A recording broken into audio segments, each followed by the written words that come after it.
Welcome here to Wake Up Call with Dan Tortora on WakeUpCallDT.com, your one-stop sports shop, and on MixLR.com/WakeUpCallDT. Proud to be here with you every Monday through Friday from 9 a.m. to 11 a.m. Eastern Time. We appreciate you hanging out with us inside of the Cafe Kubal studios, where you're also watching on Facebook.com/LiveNowDT. Appreciate you so much for being here. Thank you so much for being here inside of Wake Up Call with Dan Tortora right here, like I said, inside of the Cafe Kubal studios. Cafe Kubal bringing you so many different opportunities and options to connect with them. Those options and opportunities include going and having a home delivery, having it delivered right to you. And if you're in Onondaga County, there is no delivery fee. So you can have it delivered right to your doorstep. Your favorite coffee and other favorites from Cafe Kubal can be delivered right to you.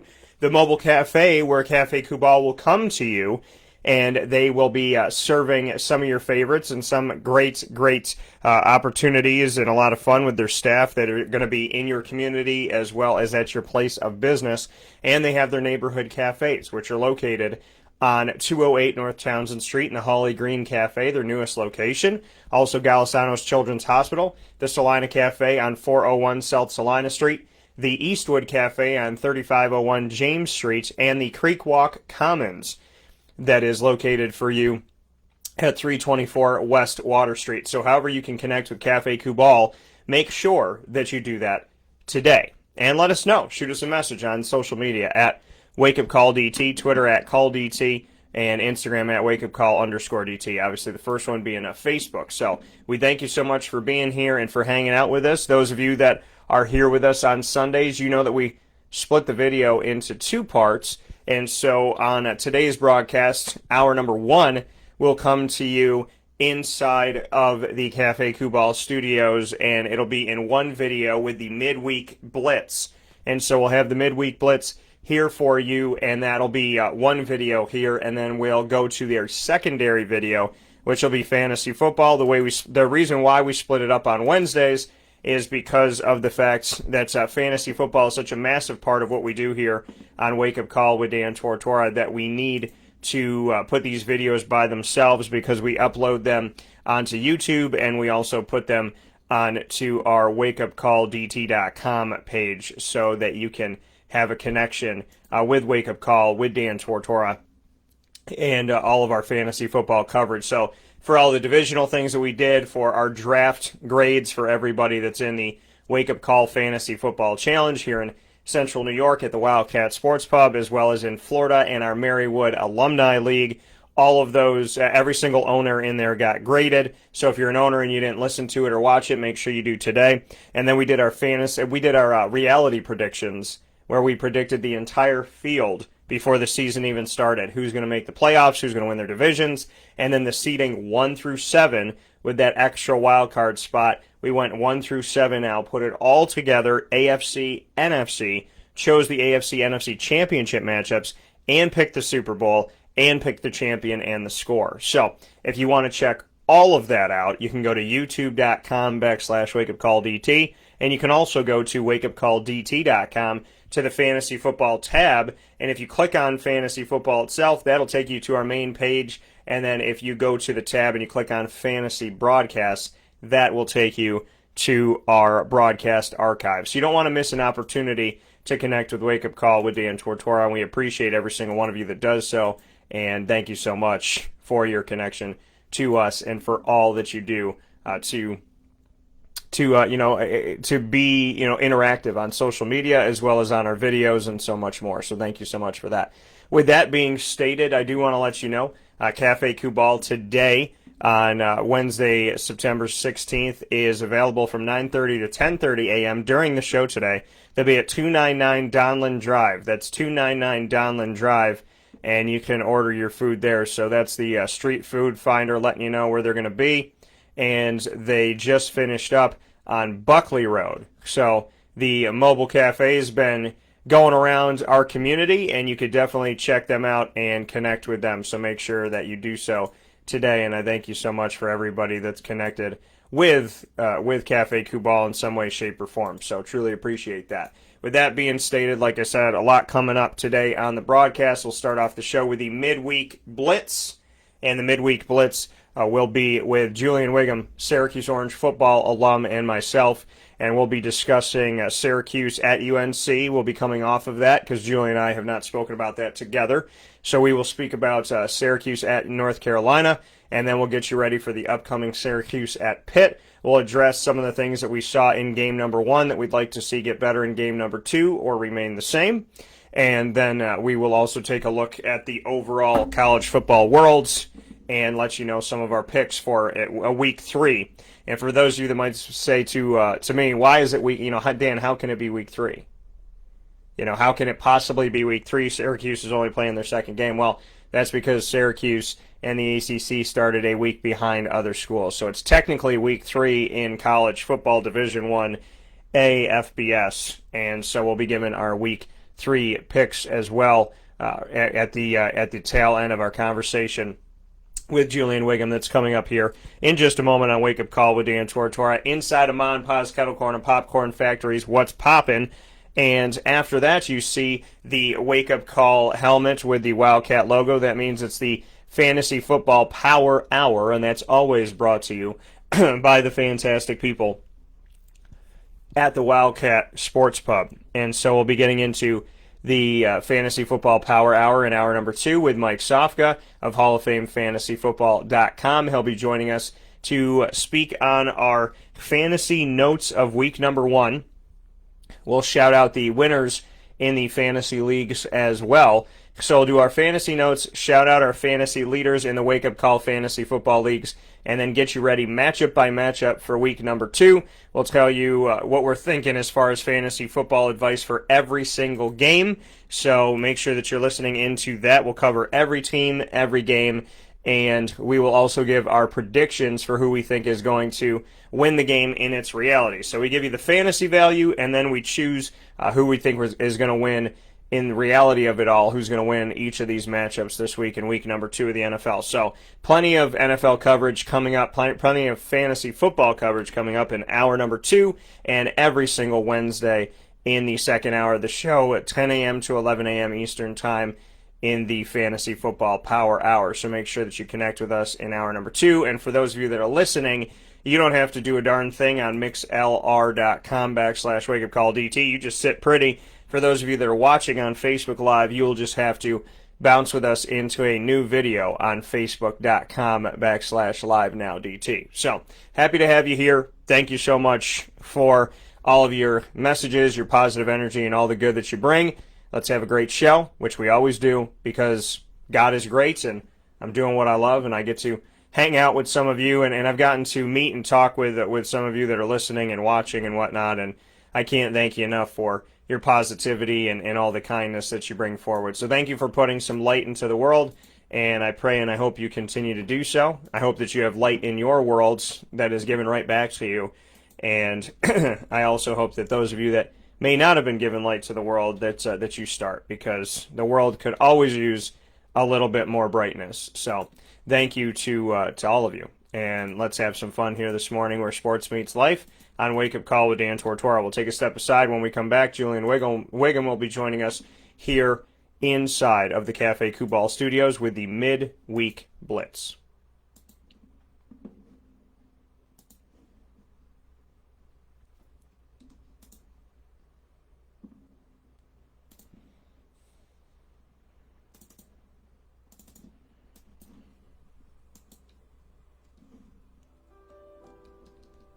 Avicoli's Restaurant, located right at the corner of Route 57 and Wetzel Road, is proud to be your local neighbor, growing with you for over 20 years. We're open 7 days a week for lunch, dinner, and drinks. For takeout, delivery, or catering, call us at 315-622-5100. When you order online and use our promo code ABS10, you will save 10% on your online purchase at myavicolis.com. And make sure to join us monthly for our live on-site broadcasts centered around Liverpool athletics. Avicolis, your local, trusted neighbor right at the corner of Route 57 and Wetzel Road. You will save 10% on your online purchase at myavicolis.com.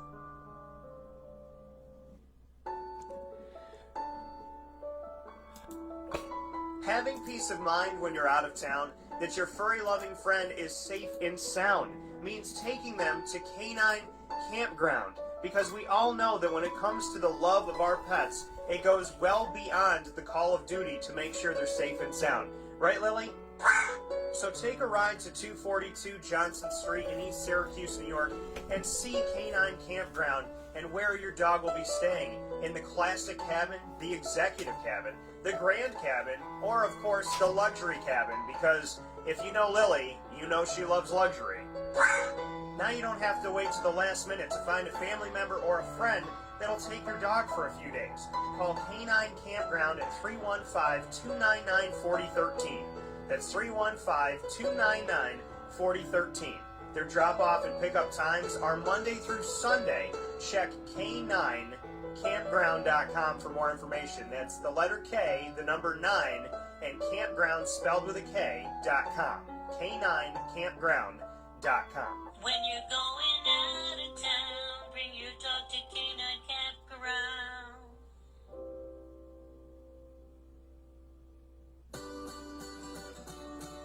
Trapper's Pizza Pub, located on 5950 Butternut Drive in East Syracuse. Right off of Bridge Street is your local community supporter right around the corner. Join us on site at Trapper's Pizza Pub for our live monthly broadcast supporting Central New York student athletes and their sports programs. Call 315-438-4444 for more information. And find us on Facebook and Instagram at Trapper's Pizza Pub. Trapper's Pizza Pub, your local community supporter right around the corner.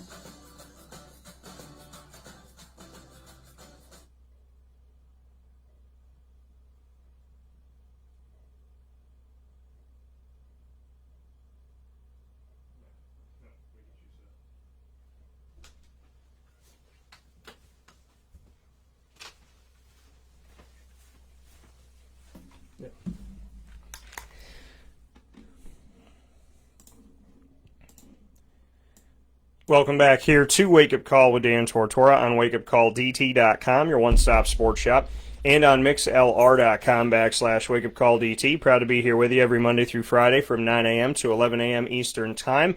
And we thank you so much for connecting with us here on MixLR.com/WakeUpCallDT, as well as on WakeUpCallDT.com, where you're listening, you're watching on Facebook.com/LiveNowDT.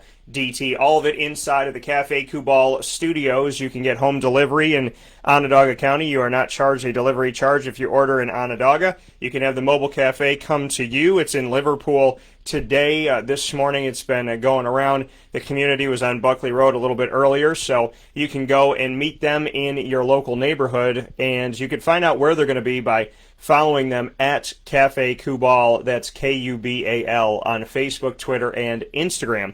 And, of course, you can go to one of their 5 cafes that are located throughout Syracuse, including their newest location on 208 North Townsend Street, the Holly Green Cafe. With that being stated, we're into a very special portion of our show that started last week on Wake Up Call with Dan Tortora. That is the Midweek Blitz. It'll be here for you throughout the college football season at least.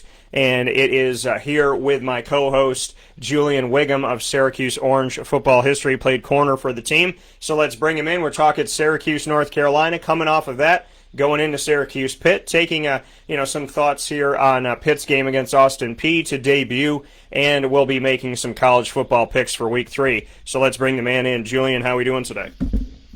I'm good. Morning, Dan. How are you?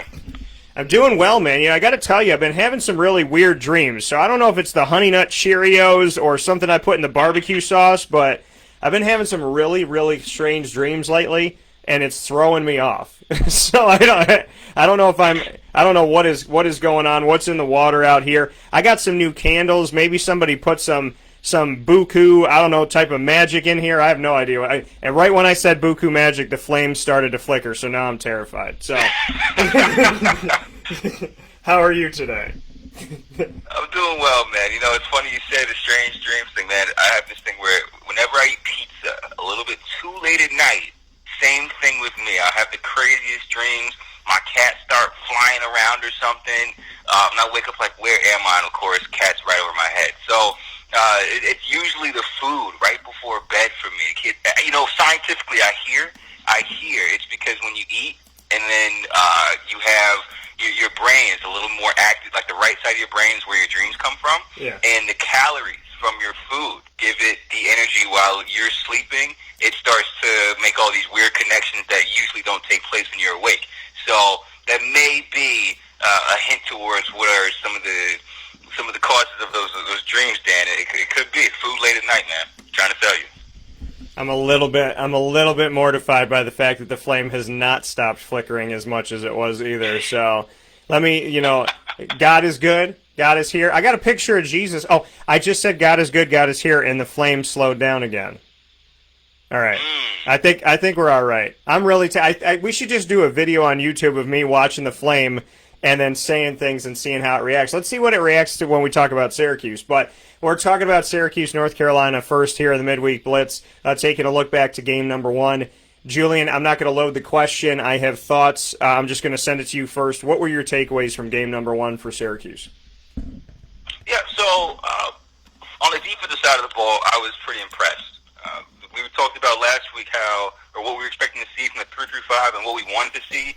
And the big thing was alignment assignment football, not blowing coverages, stopping the run with relative consistency. And we saw a lot of those things throughout the majority of the game. I think around the fourth quarter is when things, or late third, early fourth quarters when things start to stretch out. But that's typically attributed to a defense that's tired.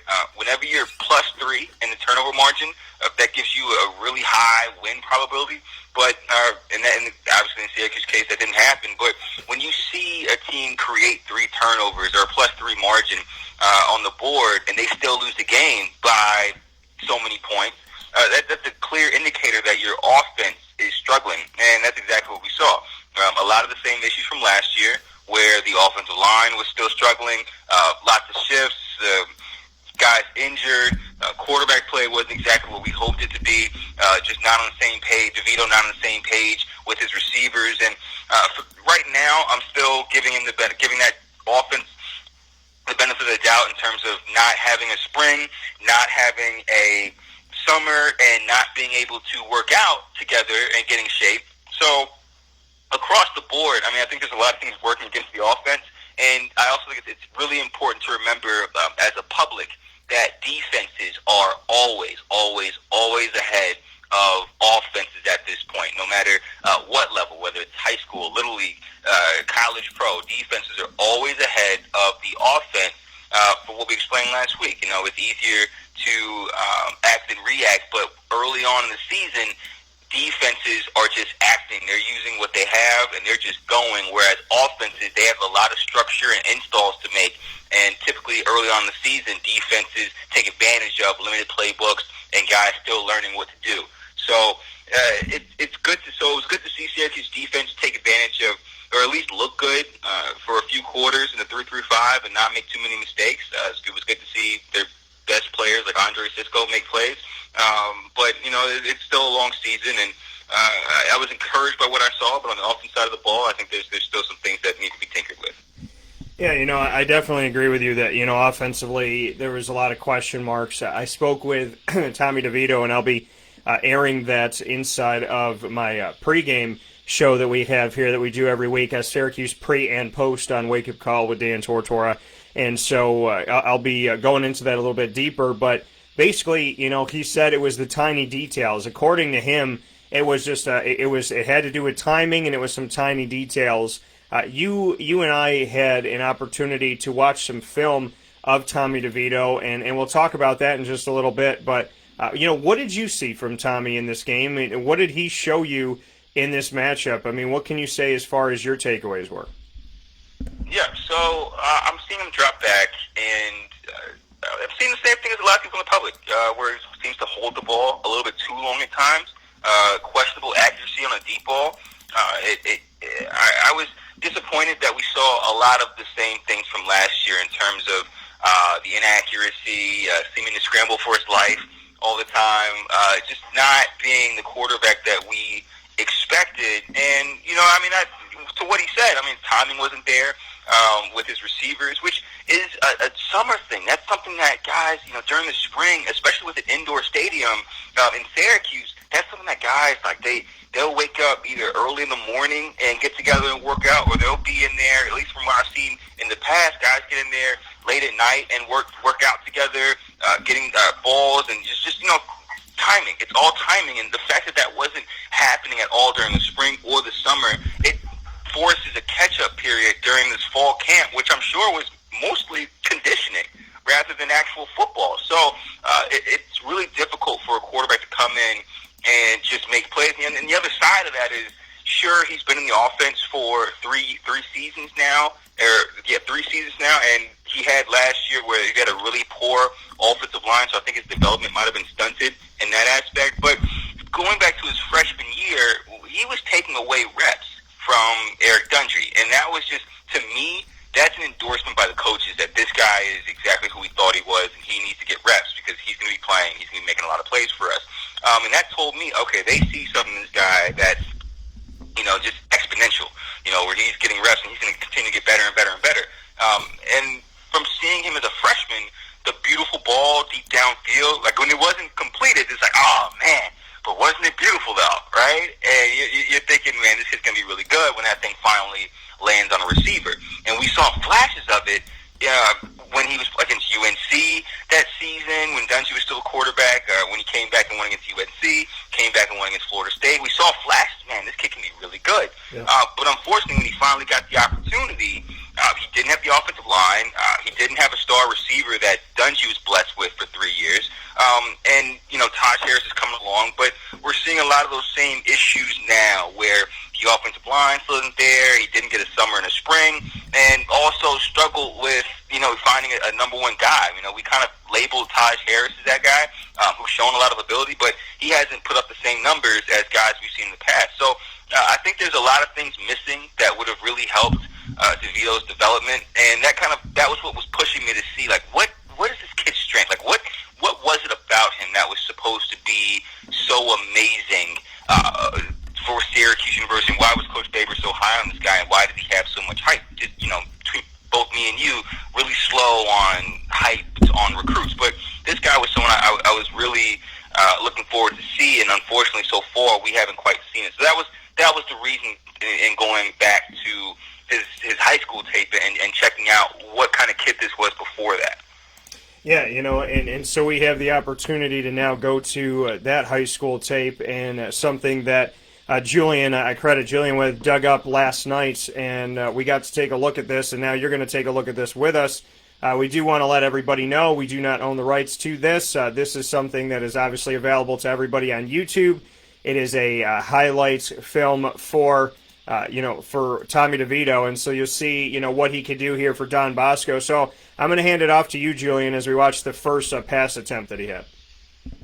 Yeah, so this is something where I'm going back to, and the only reason I go back to high school tapes is to see, what does this guy look like when he is the best player on the field, right? And the example is, you could go back to a Julio Jones tape, and you'll see he's bigger, faster, stronger, and that projects to the next level because it's like, oh, okay, he's going to be bigger, faster, stronger than everybody else there. He's 6'6", 215. And sure enough, same thing when he goes to the NFL. He gets the routes, he's creating separation, and you can see what kind of player he's going to become because of the skill set that he has at the level, under that. And that's why I go back to DeVito and say, okay, what kind of skill set does he have in high school that we can expect to see in college as a quarterback? Is he incredibly accurate? Does he have a deep ball? Is he sitting in the pocket? Is he, sticking in the pocket and making throws? Is his footwork? What is it? And looking at his tape now, you see the kid, he's dropping back, making throws to the deep corner route. He's dropping back, taking hits directly up the middle and sticking in the pocket and making throws, and he's accurate. And you're thinking, okay, these are all things that translate at the next level. As you adjust to the speed of the game, you don't become less accurate. Your arm talent doesn't decrease. As you adjust to the speed of the game, you start to make those plays. And the endorsement that told me that he was adjusting was his coaches putting him in there getting first-team reps. So as we watch this tape, you begin to see traits that all translate to the college level, and really any level. These aren't things that are just, specific to high school where he's just bigger and better than everybody. He's just running people over. Like, then that doesn't typically happen as you move up. But these are things that translate over to the next level. And for DeVito to see a lot of his plays coming off of play action, to see the deep ball looking beautiful per usual, but hitting his target wide open downfield, these are things that I think the coach expected to see in Syracuse, because a large majority of what he does on tape is something that they're trying to do at Syracuse. But the one thing that's missing is the play action. You're thinking maybe you're not using all of his ability right away, especially with the play action not being there. But you're seeing lots of things here with his feet moving in the pocket, making the throw on the outside, which is the hardest throw in football. And it's frustrating because now you're starting to think, okay, these throws are here. The offense is trying to use these different plays inside of Syracuse's offense, and they're not happening. So that tells me that I think there's an issue with the offensive line. The kid isn't hesitant to throw the ball. He's getting it out, right? So it's not that he's just all of a sudden hesitating and doesn't want to throw the ball. That's not who he is. It's telling me that, one, he's hesitating because of the offensive line and may have some sack trauma from last year, or his receivers aren't open downfield. So I'm giving him the benefit of the doubt for these first couple of games, treating it as a preseason, because I'm seeing traits throughout his tape that tell me, okay, this guy's a quarterback who can make plays. However, they're not being made at this level with regular consistency. And then we've seen flashes before at the college level. So I think he has the ability. I think he has the talent. It's just a matter of getting comfortable inside of this offense. And unfortunately, a lot of variables have worked against him early on in his career. Yeah, and I think, ultimately when we're watching some of this film, too, of Tommy DeVito, some of the notes that I can make here is that it looks like, as soon as he drops back, that he kind of knows where he wants to go. He drops back immediately, and it's kind of like, I just hope to hell that, I hope the guy's there type of feel to it. Yeah. We're watching some of these plays he's making, and we know he has an arm. We have seen his ability to do that. We saw him go cold turkey coming off the bench when DeVito was, or when Dungy was still at Syracuse. We saw him come right off the bench, and first play he drops back and tries a 60-yard pass. This is that. That's the thing, is he's not, he doesn't come out cold, but as I said before, there's a big difference between being the starting quarterback and being the guy who's coming in who knows, hey, if I screw up, there's a safety net. And so, there's a big difference between taking over the offense and just being out there for a few plays and not having to play the entire game. It's kind of like somebody who can make a really good single, but you don't know if they can make a great album. And so that's kind of, what we're looking at here is, can he put together a great album, or is he just going to have a few hits? And when we look at this, the tape that you just saw a couple times here on Wake Up Call with Dan Tortora, I want to thank Max Preps for that. When we saw that highlight film of Tommy DeVito pre-Syracuse, I can tell you that, he made some of these throws, but it looked like the timing was still off a bit.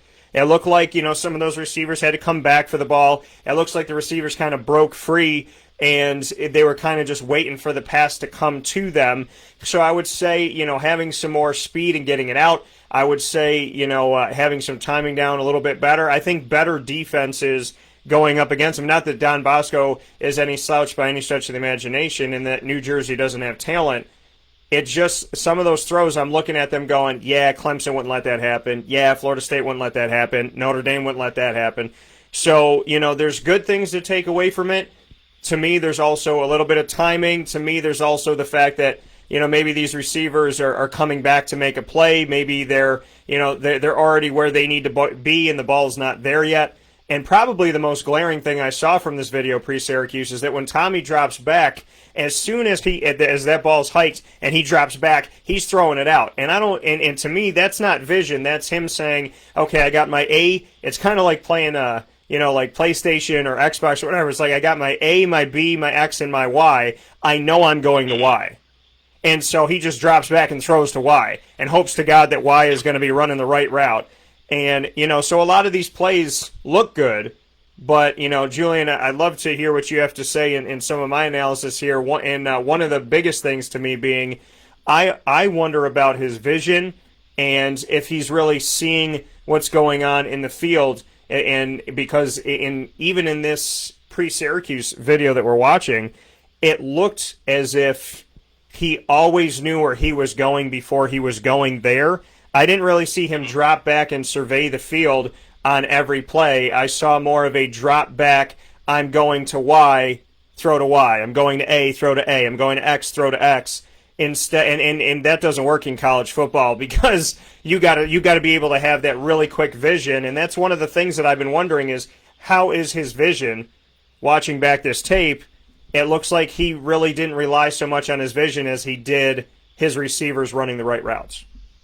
Yeah, so at the high school level, you're not typically asked to make your first, second, and third read. You're going to go straight to typically where the coach gives you, and then every so often you'll pull off of it if it really isn't there and make a throw. And what we saw from DeVito was, he was able to drop back and make the throw. And that was all we really get from his tape. That's probably what you get from just watching a full game of Tommy DeVito, is him dropping back, looking at his first guy, and making the throw. Which, again, I thought helped his case for going to Syracuse because Coach Baber's offense isn't asking you to go through your first, second, and third read. You're only reading half. This is why I think it's beautiful for a quarterback, because you're really only looking at half the field. If you ever watch Dungy's tape, you're looking at his head goes one way. I don't think this is indictment on Dungy. I think it's more the offense. His head will go one way, look, and you'll make a read. And you're typically making a read off of, and this is a lot of college offenses as well, you're making a read off of either a linebacker or a safety, their alignment, and then that'll determine whether or not you're going to go to that out route or that corner route or what kind of zone you're facing. And that's more coverage reading, like, okay, am I going to go to this guy in this space? Am I going to go to this guy downfield? So, and that's the next step as a quarterback that they're asking DeVito to make is, okay, now we want you to read a defense and see, okay, these are your two options. If you're giving this, go here. If you're giving this, go there, right? So now it's, okay, we know you can make that throw. We've seen it on your tape. Now all we're asking you to do is understand what that defense gives you, because you're going to have options on how to make that throw, and then we want you to make it. So in that case, sure, maybe he's struggling in terms of what a defense gives him, and it's still confusing him on, okay, am I supposed to go here with? Am I supposed to go there? I didn't know where to go there. And that's why I say it's a great point, because I think that's a lot of what we're seeing in terms of, I wasn't sure where to go here. I wasn't sure where to go there. I was shown this, and I wasn't quite sure. But again, it's really hard for me to, I'm being a DeVito apologist today, but it's really hard for me to criticize a college football, quarterback right now who didn't get the opportunity to work on these things in a preseason at all. Yeah. Again, if you're someone who you're playing, I hate going after this offensive line, but they were terrible. They were the worst offensive line in the country, like the worst statistically offensive line in the country last year. So it's hard for me to go off of what he did last season, but the fact that he did not get a chance to work on these things during the spring, during the summer, and then come back and face the actual defense and still look very similar to how he did last year, that's unsurprising to me.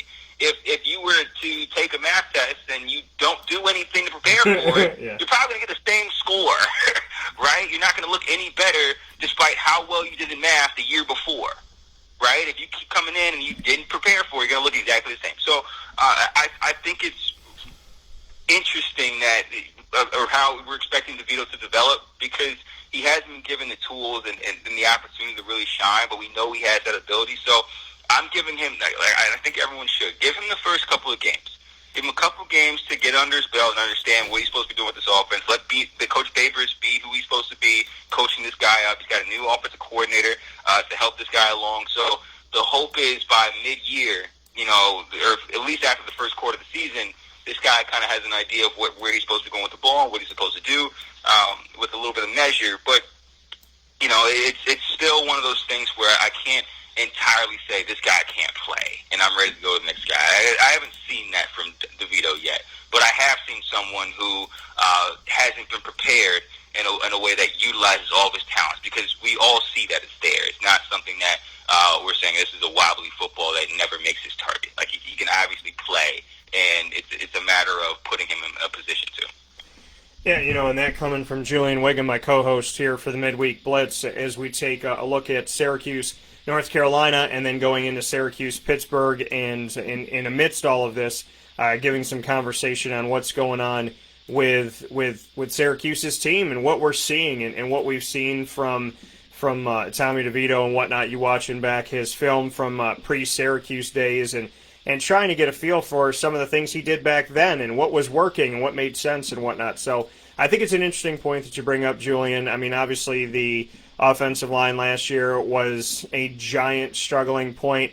I believe that when it came to, sacks and all of that, I think yards lost and whatnot. I mean, Syracuse was, out of 130 schools, they were either the bottom or they were very close to the bottom.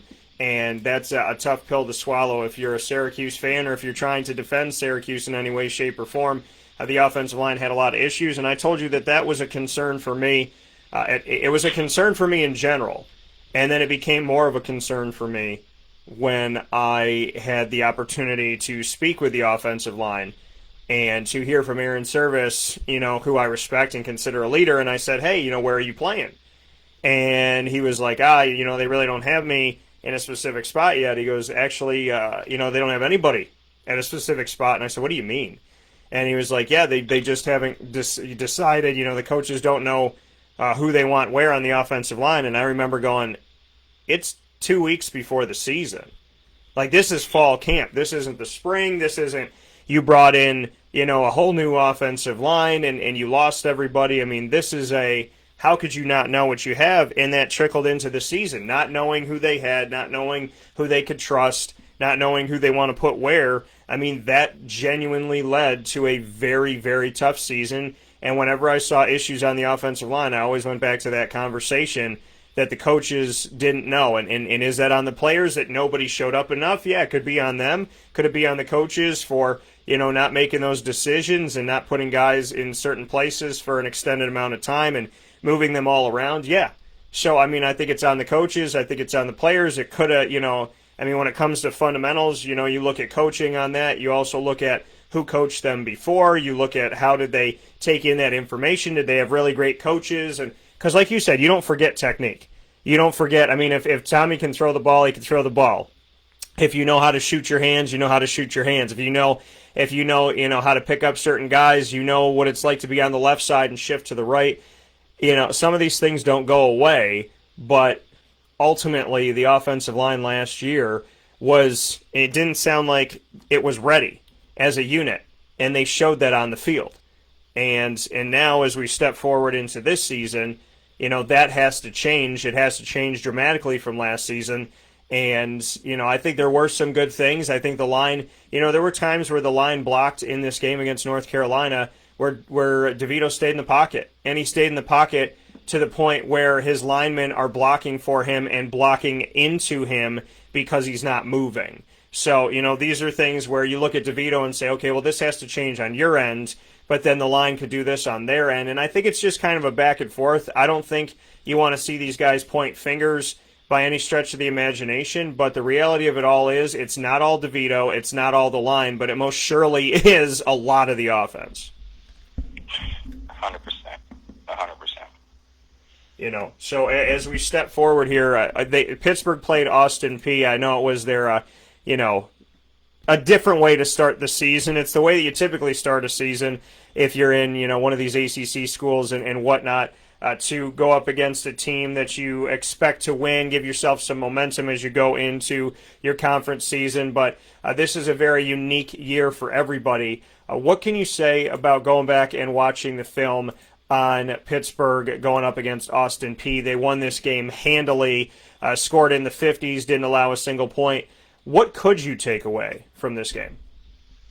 Yeah, so I have to be careful here because I made the mistake last year of watching Maryland beat up on an FCS opponent and thinking, oh, that's just, fat kid beating up on a little kid when he has to go fight some other fat kids. Typically, chances are he's not going to look the same. But then Maryland came out and whooped Syracuse in the same fashion. So you're looking at what kind of scheme are they running and could it be effective against Syracuse, right? And, looking at how Pitt was running their offense against Austin Peay. We saw, I think it was one blown coverage on Austin Peay's part. They weren't really an eye-candy offense. They really seemed to line up and just play. There wasn't a lot of motion to get to, confusing the secondary, and they just lined up and, ran the routes, and Austin Peay just blew a couple. But I can say that this is going to stress Syracuse's defense. I think it's going to stress that 3-3-5. It's going to stress the secondary, which I expect to come out in the man defense again. So we'll see what kind of talent there really is back there. But this offense, I think, is legitimate. The one thing I can say is last year they did not put up very many points. They scored more than 20 points only 3 times last year, and they never put up more than 35 points at all last year. So this offense struggled to put points on the board in many parts of the season last year. So I'm thinking, one, they put up a lot of yards. The quarterback is talented, but this defense is certainly going to be stressed. So looking at it, I'm looking forward to Syracuse's defense and what they can do to prepare. Because, again, I don't think they installed very much. I think they're playing a man defense. They're not pressuring the quarterback very often. So it's going to be an interesting game. I think it's going to be an interesting game in terms of Syracuse's defense and how they prepare. And are they what we seem to think they are after week 1, right? So they're going to be stressing their passing game. And then on the defense as well, the Pitt's defense, they are returning 16 sacks this year. They lost one player to the NFL draft, Julian Whigham, who opted out this year to prepare for the NFL. But they're still returning 3 starters who combined for 16 sacks. And I think that's going to stress the offensive line. So this Pitt team is, I think, a great matchup for Syracuse in terms of learning who they actually are. Their offense is capable of putting up points, or at least capable of putting up yards, and they're most effective when they can hit the big play. So can Syracuse defend that? Can they keep it top over their defense? And if they can, I think that really suggests that this defense is ready to play football this year. If they can't, that shows a leak. That will show, okay, they don't quite understand their schemes. It'll show a lack of ability if they're playing man. So I think this is a really good matchup for Syracuse, just in terms of learning what we have in terms of talent, understanding how far do they have to go in terms of getting the scheme and knowing where they need to be. And then on Pitt as a defense, they run exactly what we ran under Coach Schaefer, the 4-3 aggressive defense. They're going to blitz you, they're going to attack you. The safety forward is Darrell Eskridge type, where he's going to blitz and make tackles. He's one of the best strong safeties in college football. So they do a lot of things to Syracuse's disadvantage, which I think is a good thing early on because we can see how they address it from week 1 compared to week 2. Yeah, and that's the thing, too, is, this defense did a lot of good stuff, and the question is it because they haven't seen, Syracuse run the defense like this and whatnot, and, now that there's film out there, what are teams going to do? Pittsburgh is, they were thought in history to be a defensive team, and, I look at them under Pat Narduzzi, and they can obviously score points. They can be an offensive team and do some good things as well. I mean, we've seen them run the score up on certain teams, try to score in the 30s or the 40s. We know that they had that absolutely they had a basketball game on the field when they played up again. I think they scored, and they did score more points, Syracuse and Pittsburgh, on the field that year than in one of the games that Syracuse and Pittsburgh played on the court. And that game was just insane. But we know that the offense can score under Pat Narduzzi. I think, the whole, Pittsburgh's defense. I think Pittsburgh is actually acclimating itself into the ACC nicely in the sense of the fact that they can score. And so when they're playing a North Carolina team and they got to get the score up there, and they're playing a Clemson team and they got to get the score up there, and they're playing up against Notre Dame, who, let's face it, last year against Notre Dame, Pittsburgh lost the game for themselves. They had Notre Dame on the ropes. So, I think ultimately, in the grand scheme of things, Pitt has acclimated itself better than Syracuse into the ACC. And they've found ways to obviously kind of add to their team and find other identities. So I think it's really cool to see as they've grown what they've become. Not cool for Syracuse, cool for Pittsburgh. But, when we look at this game, I think Syracuse is going to have a big test. I think that this is not going to be easy by any stretch of the imagination. Pittsburgh is at home. Pittsburgh is coming off of a giant victory. Yes, it was against Austin Peay, 55-0, but still, it's we're looking at the fact that they have their quarterback Kenny Pickett. Kenny Pickett could take off and run. He went 14-20 in this game, 277, a touchdown, no interceptions. We know Pittsburgh loves to run, and here's the crazy thing. When you look at when you look at Pittsburgh's game and what they were able to do, multiple players ran the ball. Vincent Davis, Israel Abanikanda, A.J. Davis, Kenny Pickett, the quarterback, Daniel Carter, Jordan Addison, DJ Turner, Todd Sibley Jr., Joey Yellen. A lot of guys getting involved in the rushing attack. They only had 147 yards, but ultimately they're going to be multiple there. They like to get the ball out and spread it out with their receivers. They like to do the same thing with rushing the ball. I think my biggest concerns for Syracuse is Kenny Pickett getting comfortable in this offense, Kenny Pickett's ability to run when he needs to, Kenny Pickett's, some of the things, the weapons that he has, and I think more than anything that really concerns me about Syracuse is their fact that they struggle to stop the run. And, I mean, for goodness sakes, Michael Carter didn't look like much of anything in the North Carolina game, but Javonte Williams, toward the end of the game when the defense was obviously had been out there the majority of the time, and like I said, I don't put a lot on a defense that is playing the entire game, and the score ends up spreading out in a big way in the fourth quarter. I don't put that on the defense. I put that on the fact that the defense has been on the field the whole game. But my concern with Syracuse is that historically, in recent history, they have struggled against the run. Pittsburgh loves to run. They're playing at home. They're feeling good off of this game. They're looking at Syracuse going, wow, this team really can't put a lot of points up offensively, so let's do what we can. And the other thing that I'm really concerned with is Syracuse didn't do much with their offense in game number 1 against North Carolina. Pittsburgh's going to run the ball and condense the clock. You're going to have less opportunities when you didn't make... Syracuse had their opportunities, plus they had extras and 3 takeaways, and they did next to nothing with them. Pittsburgh is going to give you less opportunities, try to not allow those takeaways. So what is Syracuse going to do with less when they didn't do anything with more? That's the question I have. Yeah. So time of possession is going to be important for Syracuse, right? Pittsburgh changed their offensive coordinator last season, right? To Mark Whipple, he was a pretty prolific offensive coordinator in the NFL. He gets a lot of credit for Ben Roethlisberger's early progression and the records that he broke as a rookie. He made a lot of splash impact in college. He coached at Miami. I think he had the 2009-2010 season, which was probably, I think it was one of Miami's best offensive seasons since Ken Dorsey was the quarterback there. The guy knows offense. And the best thing about his hire was he opened up Pittsburgh's offense in a way that allowed them to finally throw the ball. And like you mentioned, they modernized themselves. We understand Pitt to be the I formation, similar to Boston College. Give the back the ball 30 times a game and really try to run the ball down your throat and control the clock.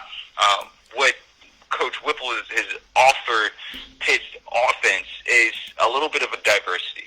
He's gotten their quarterback to throw for more than 3,000 yards last year. The offense really opened up in the passing game, which gave their rushing attack a little more viability. I thought that they did a great job in terms of modernizing themselves, like you said, to play in the ACC and be consistent. And then, unfortunately for them, turnovers stopped their progression and they didn't score as many points as they probably could have. But you're right. They've opened up their offense, and I think they'll cater themselves to Syracuse. If they see that, their run defense isn't great, they'll probably put the ball on the ground more. But it's important to remember their running backs had no running back on their offense recorded more than 600 yards last year. Or it might have been 600 yards last year. While their quarterback was someone who was putting the ball in the air pretty often. Again, they were a multiple offense in terms of, the multiple backs getting the ball. But this is somewhere where I think that Syracuse, this is certainly going to be a test for them in terms of can they keep a defense on the field that can play 4 quarters without getting tired? And will their offense give them an opportunity? Are they going to get on the field and go 3 and out and put their defense right back on the field? Because if that's the case and you're getting an offense who's capable of converting on 2nd and long, 3rd down, that's going to stress your defense even more. If they're running the ball consistently, that's going to tire your defense out constantly making contact. So this Pitt offense, I think, is a great test for Syracuse because they're so multiple in what they can do. Yes, they can put the ball on the ground. We've known them to be that. That's always going to be part of their identity. But now that they've added a passing game and an air attack to their offense. I think that's going to be really difficult for Syracuse in terms of how they can defend this team, because they're not the Pitt of old that we're used to. So I think this is a great matchup for Syracuse in terms of their development, knowing what this 3-5 defense on the back end can do, and then on the offensive side of the ball, can they contain that defensive line? Will they be able to protect DeVito? Will DeVito be able to start making passes downfield, and will his receivers help him out? So lots to watch in terms of this game and what Syracuse does with this Pittsburgh test, because I think they're a good football team. I think they'll be closer to the top than a lot of people expect. You know, and I think, speaking here with Julian Whigham, Syracuse cornerback alum, here with us inside of Midweek Blitz, our segment every Wednesday in hour number 1 of Wake Up Call with Dan Tortora, here for you starting off this season. So I really appreciate Julian being here. He's been on the show numerous times, but to have a post here on the show on Wake Up Call with Dan Tortora and the Midweek Blitz definitely means a lot to me, and it gives us the opportunity to really expand on our conversation. Pittsburgh last season played Syracuse in Syracuse. Got the victory 27-20. They typically play close games, and whether it's really high-scoring 70s or 60s, or I remember the 16-13 games, 16-14 games. So, you know, that's something to look to. Maurice French, who had a touchdown, and you could call it the touchdown of separation. It didn't happen in the fourth quarter, but they won by a touchdown. Maurice French is no longer on the team. He finished up his time at Pittsburgh. And last year, Syracuse utilized their tight end, which we really didn't see, you know, in this game that they had against North Carolina. And it's also important to mention that in the game that Syracuse had against Pittsburgh last season, that the quarterback was split between Clayton Welch and Tommy DeVito. Clayton Welch had 20 attempts, Tommy DeVito had 23. So, and Clayton Welch was the leading rusher for Syracuse. That's not a good sign. If and Clayton Welch was not expected to run the ball. So Tommy DeVito didn't get a full game against Pittsburgh last year, so it'll be interesting to see what he does with this. Todd Harris had a fantastic day, 3 catches for 111 yards and a touchdown, only 3 receptions and getting over 100 on that. But it's important to note Sean Riley was involved and Tristan Jackson was involved. They're both not there. Abdul Adams was involved in the passing game and in the rushing game. He has opted out of this season. Mo Neal is not there. I mean, Syracuse from last season to this season lost 3 running backs. Mo Neal finished up his eligibility. Abdul Adams and Jarvion Howard said no. Those were your 3 guys that were out there for you. So with a rushing attack that we almost never see Syracuse under Dino Babers' era really lean on, what are your thoughts on, you know, the rushing attack? And could Syracuse kind of pull the wool over Pittsburgh's eyes a little bit if they decide to hand the ball off a little bit more? I mean, they don't have the 3 backs that they saw last season. Jawar Jordan Jr. Doesn't have a lot of film out there for them to really track, and Markenzie Pierre as well. So if you're Syracuse, do you try and use Pittsburgh's medicine against them and run the ball knowing that there's not a lot of film that they can look at for the running backs you have? They can't prepare for them like they could prepare for the other guys, and you know the backfield looks completely different. Do they try to pull the switcheroo on Pittsburgh and say, you know what, we're going to use this against you, and we're going to use it with guys that you don't know that well? Yeah, so you would like to see that. You would like to see them all of a sudden come up with a game plan that allows them to throw a defense off balance. But the issue is, you don't know if they have the line to do it. So, you've got, like you said, that Syracuse lost their top 3 backs this year for a number of different reasons. And now you're working with your 2 youngest guys, trying to get them ready to go. And this season presents a lot of issues that typically don't happen and that coaches don't always prepare for. Going to your last 2 backs early on in the season with an offensive line that really isn't settled yet, as a coach, you're trying to maximize your potential to win the game. And when you have an offensive line that isn't settled, doesn't typically give you a push, hasn't historically been an offensive line that gives you a push in the run game, and you've got 2 young backs who, while have shown promise to be productive players, haven't necessarily shown that on a consistent basis yet. So I don't anticipate them gambling on 2 unproven variables this early in the season, and while it's certainly something to try, like, okay, let's put it out there, I don't think it's something that they rely on. You know, I'm sure they'll give them carries to see, okay, where are we with this? How is this looking? And if there's early success, I'm sure they'll stick with it. Yeah. But I would anticipate this game plan in terms of a balanced run-pass. I wouldn't be surprised if it's closer to a 6-4 ratio or closer to 6-7 pass-run versus a lot of run this game, just because these are two very unproven units in terms of your running backs and offensive line. So I would expect Tommy DeVito to still get the majority of the passing opportunity, just because you got two very unsure units that you'd be working with in the run game. But this is something where you try it. You're early in the season, and to me, in terms of where Syracuse is, in terms of like fall camp and how everything is installed, I think they're still working this as if it's fall camp, where offenses typically come in and they install their run game first, right? Because obviously the easiest thing to do, hand the ball up, understand its gaps, concepts, getting your offensive line in terms of zone blocking, how they're supposed to scheme and everything like that, right? Then you start to move into your passing game and all of that, where I'm sure they're leaning more on what they've already coached. Now they're trying to install their rushing attack and balance it out with play action and all those different things. So I wouldn't be surprised if we see it as at an experimental level to say, okay, what do we have on our offensive line? What do we have from our backs? And try to feed them carries and see if they can get hot. But it's one of those things where I think we see Syracuse, they'll try it, and if it's only netting them 2-3 yards at best, then we may see more of screen game to get them involved.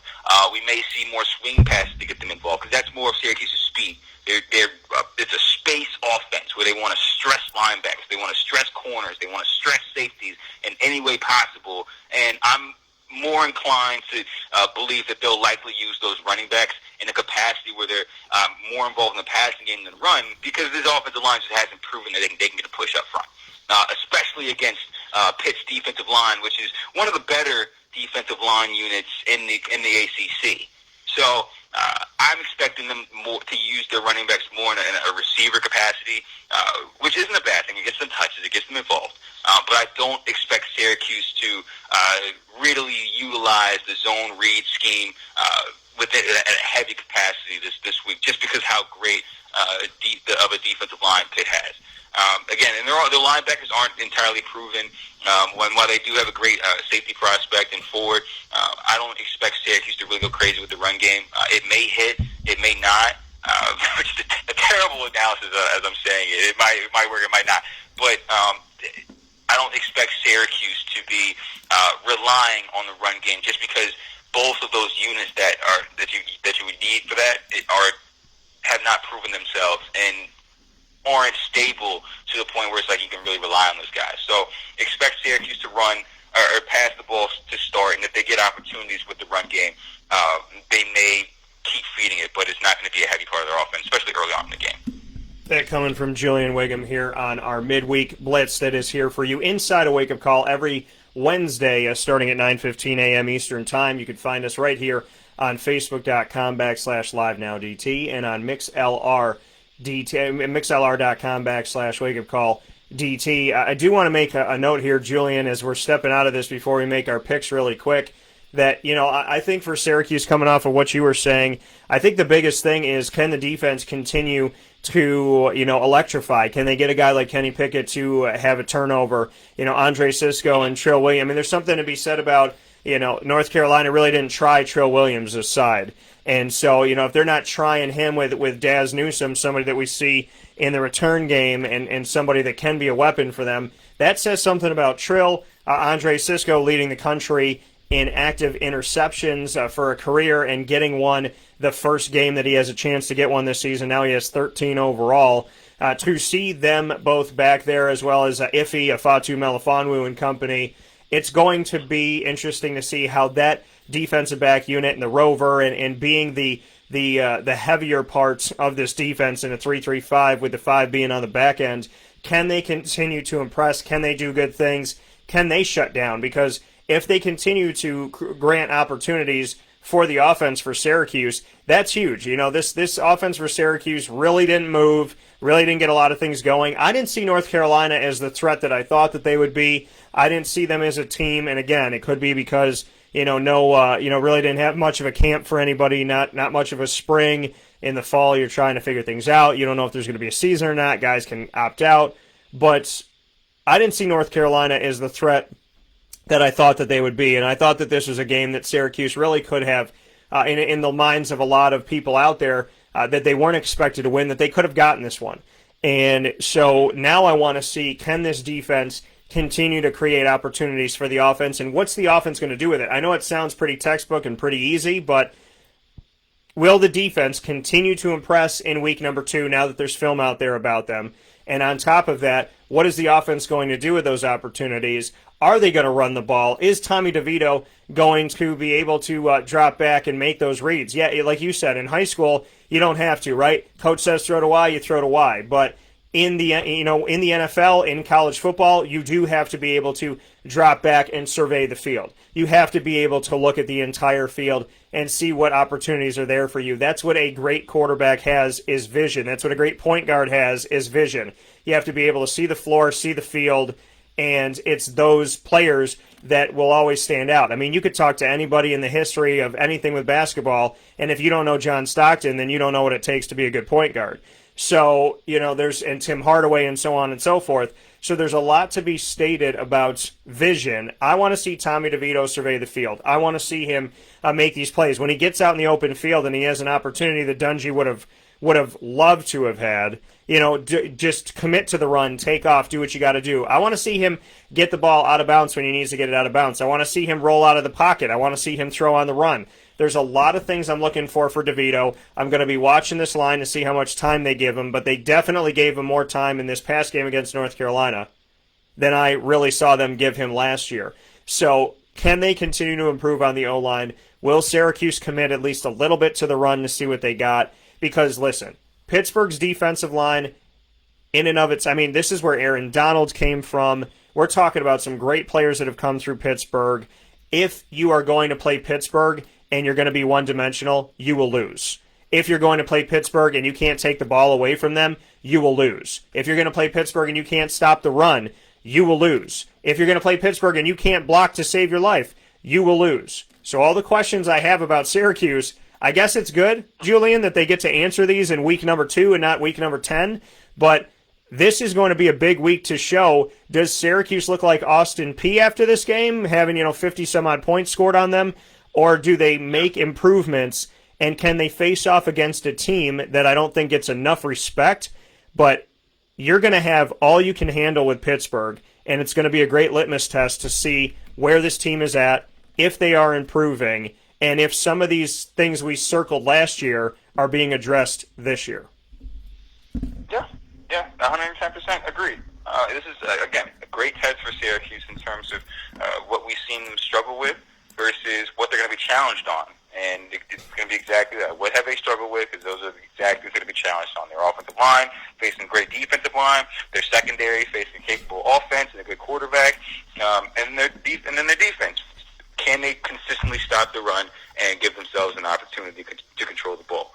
So I like this because it's early. We get a real chance to understand what this Syracuse football team is and what they're going to be addressing throughout the season. Because usually, at least with Syracuse, once we see the first 3 or so games, we kind of have an idea of what they're going to do for the rest of the year. And then typically they either settle on something. In years past, when we saw Dungy, and they were talking about, he's going to slide more. All right, well, let's see it. And he ended up running a bit, didn't slide. That ended up just being part of Dungy's DNA, and then he ended up really trying to use him in the run game, despite saying he wanted to throw the ball more. So in these games early on give us a chance to understand what this Syracuse football team is, what they're going to do, how they adjust to the adversity that they see early on, and then what they end up becoming throughout the rest of the year. So I like this matchup. I think it's a great one for Syracuse. I don't expect them to win the game, but I do look forward to seeing how they respond to the challenges that Pitt's offense and defense present. Because I think that they stressed them in spots that we're really concerned about in terms of Syracuse units on the field. Yeah, absolutely. So that being said, as we round out the Midweek Blitz for today and for this week with Julian Whigham, Syracuse Orange cornerback alum. Julian, your thoughts. I'm gonna throw a few games at you. I want you to tell me who you're picking in these games. And so Syracuse and Pittsburgh, we both kind of let it be known that we're going Pittsburgh in this game at home. But I'm gonna choose a few other ones here on the list. What are your thoughts on South Florida and Notre Dame? Now, South Florida's got a new head coach who came from the Clemson Dabo Sweeney tree. Any hope for South Florida at Notre Dame or no? No, Notre Dame is expected to compete for an ACC title this year. They're expected to be one of the better teams in the country this year. Meanwhile, South Florida, while they did get a win last week, I don't expect them to win that game. I'm not putting them on upset alert. I actually really like Notre Dame to reach the top of the ACC this year and competing for a playoff spot. I think that this is the thing. This is the one thing that works in South Florida's favor is against an early season. They're fed a lot of the same things that we've talked about with Syracuse's team, not having a spring, not having a summer, limited preparation time, limited plays. So, but that lends itself to talent. It lends itself to talent. So, in this case, I don't think South Florida is talented enough, meaning can a receiver beat a corner downfield for a score that they may not otherwise have had? Can they scheme up an opportunity for themselves? Can they come off the edge and block?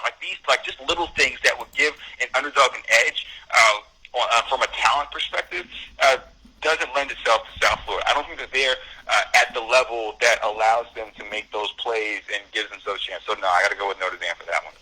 Yeah, I'm going to go to Notre Dame in this one, too. I think USF, I give them a lot of credit for who they're scheduling. They're scheduling Notre Dame. They're scheduling Florida. I think that they have some really cool matchups coming up here. They're definitely going to test them and push them and at least put the American Athletic Conference and South Florida on the map for people to see them. And then how you compete in it is going to be a representation of yourself and a representation of the expectation of the conference. So, I mean, obviously the darlings of the American Athletic Conference right now are Cincinnati and UCF, and you know there's other teams that have stepped up in recent history like the Houstons and the Memphises as well. But you know, USF, it's kind of like the perfect situation because they're trying to grow and Notre Dame wants to get a win. I don't know if Notre Dame would schedule UCF. I don't know if Notre Dame would schedule Cincinnati. I think they'd stay away from those. But this will be an interesting game to see. I'm going to go with Notre Dame as well. Miami and Louisville, two top 25 teams. I did not stutter. They're both ranked in the top 25. Scott Satterfield came in last year with Louisville and made this team look very, very pretty. Miami had Manny Diaz, lost Manny Diaz, got Manny Diaz back. I don't even think the plane had cooled off at all by the time he landed in Philadelphia and turned around and came back to South Florida. What are your thoughts on Miami and Louisville? Number one, that they're both ranked, and number two, that this is a primetime matchup of two top 25 teams in the thick of things in the ACC. It's only week 2 for ACC play, but this is a 7:30 p.m. Saturday matchup on ABC with two teams that looks like a game that we would be used to seeing maybe in week 7 or week 8. Yeah, so who's the favorite? I think it's Louisville's the favorite, right? Minus 2.5. I think it was. I can't remember what I saw on Monday. Louisville's favorite in this one, yeah. Yeah, so I think Louisville's favorite. But saying that, I like Miami. Not being a fan, while Miami was my team growing up, from what I saw from them last week, the way they were put up over UAB, I think they ran for more than 300 yards. 300 yards on the ground. Like, that's something that, to me, especially early on, like, this is my thing. So, just for the early parts of the season, I said it all throughout, this broadcast today, I think that the lack of preparation, because football is you watch, all you do is watch film. That's 90% of the job. But it's something that's all you do is prepare. You're constantly looking over who you're going over, what you do, and understanding how to go about your offense, go about your defense. And the fact that wasn't done at all this year and this jumping into camp, I think a run game helps you so much because it's such a simple part of your game. All you're selling to in Miami, they're a power blocking scheme, so they're just saying block the guy in front of you. So if you're just handing the ball off and you can get I don't care if it's UAB. The fact that if you can ever get 300 yards on the ground that says your offensive line is dominant and your running backs are capable. And to me, I think that's going to end up being the decider of this game. I think that ends up controlling time of possession in Miami's favor, and that's why I believe especially when it's minus 2.5, the 3-point game. I think the rushing attack aids itself in helping you win. So I'm going to go with Miami with this one. Yeah, this is going to be a good game, and shout out to the fact that one of Miami's running backs, Cameron Harris, named after a rapper that had the song "Hey Ma," if any of you remember that song. But Cameron Harris, big time in this game for Miami. And then on the other side of it, with Louisville, what they were able to do against Western Kentucky, they allowed more points. They allowed 21, but they had Javian Hawkins, who ran the ball well. Hassan Hall, who was recruited by Syracuse. Hassan Hall, 6 carries for 66 yards, 11 yards a carry. They had 2 receivers over 100 yards in the game, both of them 4 catches for 110 yards apiece. I know it was Western Kentucky, but just to make notes, Mikhail Cunningham, 3 touchdowns in the game, but his completion percentage not that high, 19 of 34 in the matchup. So we're talking about, kind of an offense that spreads all around to one where we're going to see Miami running the ball potentially here. And Miami's defense, this is a tough one because it's at Louisville. But Julian, I would have to say this one's really difficult for me to pick, and it's probably going to be the toughest one that I'm going to have to pick on the day of the few that we have here. But I'm going to go with Miami as well. I'm going to give Miami the nod. I do think I'm not as sold on them this season. I'm hoping that they change my mind, but as of right now, I'm going to give them a slight edge in this game. I know that the country is going with Louisville for the most part, but I'm going to give Miami the edge here because I think if this is going to be a close game and it comes down to it, in those tight, close-knit games, I look to the defense and I look to running the ball. We know that Miami's got the turnover chain. We know that they can run the ball. So I'm going to give the slight edge to Miami in a close matchup. And before we round out the midweek blitz here today, the other game I want to go to here that I think is really riveting, going to be really difficult, and I'm very concerned about this matchup for one of the best teams in the country. That is the Citadel at Clemson. No, I'm kidding. So I'm gonna go to UCF at Georgia Tech. This was a game that was supposed to be played a couple seasons ago. It was supposed to be played when UCF lost a game, actually 2 years in a row lost a game due to a hurricane. What are your thoughts on UCF, ranked number 14 in the nation, going up against unranked Georgia Tech, who just defeated Florida State in Florida State? Yeah, so I'm still not sure what happened there with Florida State. They should have won that game. Get a freshman quarterback in there, ends up beating them. So hats off to Georgia Tech, but I don't anticipate that happening again. I like UCF. I think they're a talented football team. UCF, they're a squad who, for the past few years now, have been impressive across the board, while Georgia Tech is someone who they're just transitioning to their new spread offense out of that, what was it, weird triple offense, right? So we've got this new quarterback coming in, while coming off a great game, where I think a lot of things ended up falling in their favor. I don't expect Lightning to strike twice in this one. I like UCF. I think they've been a consistent football team, a good football team. I think they've recruited better talent than Georgia Tech has over the last few years, and I'm 100% sure that UCF is favored by a lot in this one. I don't expect Lightning to strike twice. While I like what Georgia Tech is doing, switching to the spread, the young quarterback, giving themselves a better opportunity in the ACC, I don't anticipate the upset here as either, just because Georgia Tech is still working out a lot of the kinks of their offense. They had a lot of different variables fall in their favor to win that Florida State game, and I think UCF has been one of the more consistent programs in recent memory. Yeah, and the thing is, this is UCF's first game of the season. Shout out to UCF for this opportunity. I love that you didn't call them the underdog, and that's great to hear. It's hard to get respect sometimes for UCF as well as to get respect, and we'll be talking about that on Friday's show. But respect for UCF as well as respect for the American Athletic Conference. I think it's ridiculous, and I think it shows a lot of people's cards and their lack of education, or just following the bouncing ball, kind of just the mob mentality. They go where most people go. Well, if you watch UCF, which I've done, if you've been to UCF, which I have, if you've covered the American, which I have since its institution before it even had a name, I would tell you there's a reason why the Alabamas, and listen, if UCF sucked as much as people said they did, then why not schedule them Clemson instead of the Citadel? If it's the same team, then schedule them, but they won't, because these teams don't want to lose non-conference games. They can't afford to. Alabama can't afford it. Clemson can't afford it. It seems like Louisville, they can't afford to lose. Florida can't afford it. Georgia can't afford it. Ohio State can't afford it to lose these games. And as I said before with the college football playoff, and I'll talk about it on Friday with Jason Lucas, you can't score. Last time I checked, you can't score less than 0, which is what Ohio State did against Clemson. You can't be embarrassed. I mean, you talk about embarrassing Washington against Alabama. Notre Dame looked atrocious against Clemson. So the last time I looked at everything, unless UCF can score negative points, they can't do worse than Ohio State in the college football playoff. So give them a shot, give them a chance.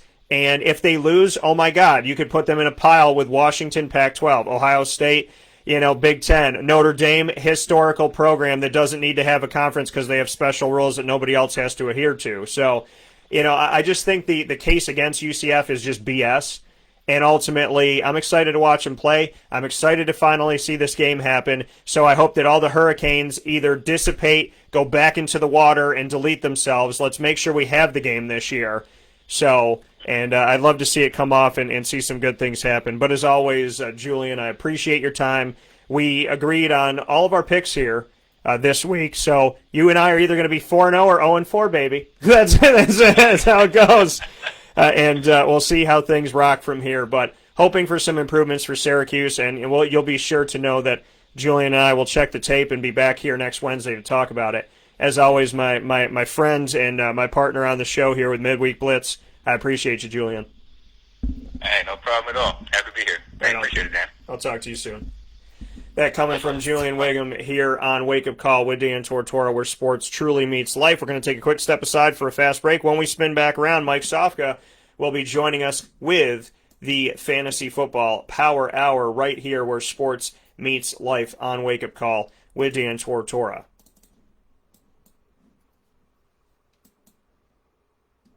My friends and my partner on the show here with me.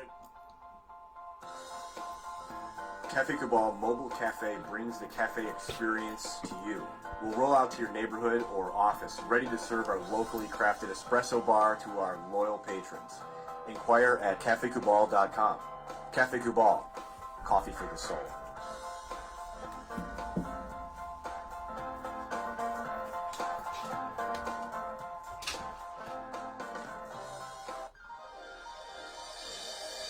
Ma and Pa's Kettle Corn and Popcorn Factory, located on 201 7th North Street in Liverpool, is home to over 40 flavors with more than 200 flavors in their total wheelhouse. Sky's the limit for this sweet and savory Central New York company. Keep it local at your parties, fundraisers, wedding showers, baby showers, and more by calling 315-450-MA-PA. That's 315-450-6272 for popcorn bars with custom flavors and colors at your upcoming event. Make sure to visit them on 201 7th North Street in Liverpool, New York. And for more information, go to maandpazsnacks.com. Ma and Pa's Kettle Corn and Popcorn Factory. How corny are you?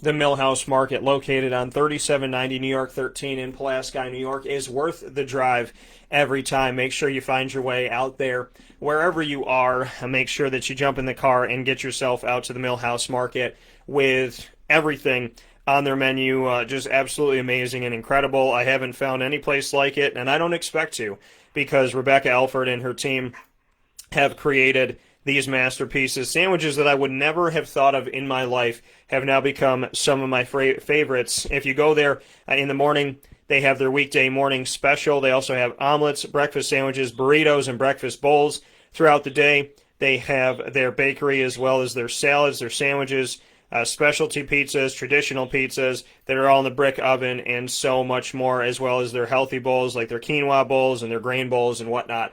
So make sure you find your way out to the Millhouse Market on 3790 New York 13 in Pulaski, New York.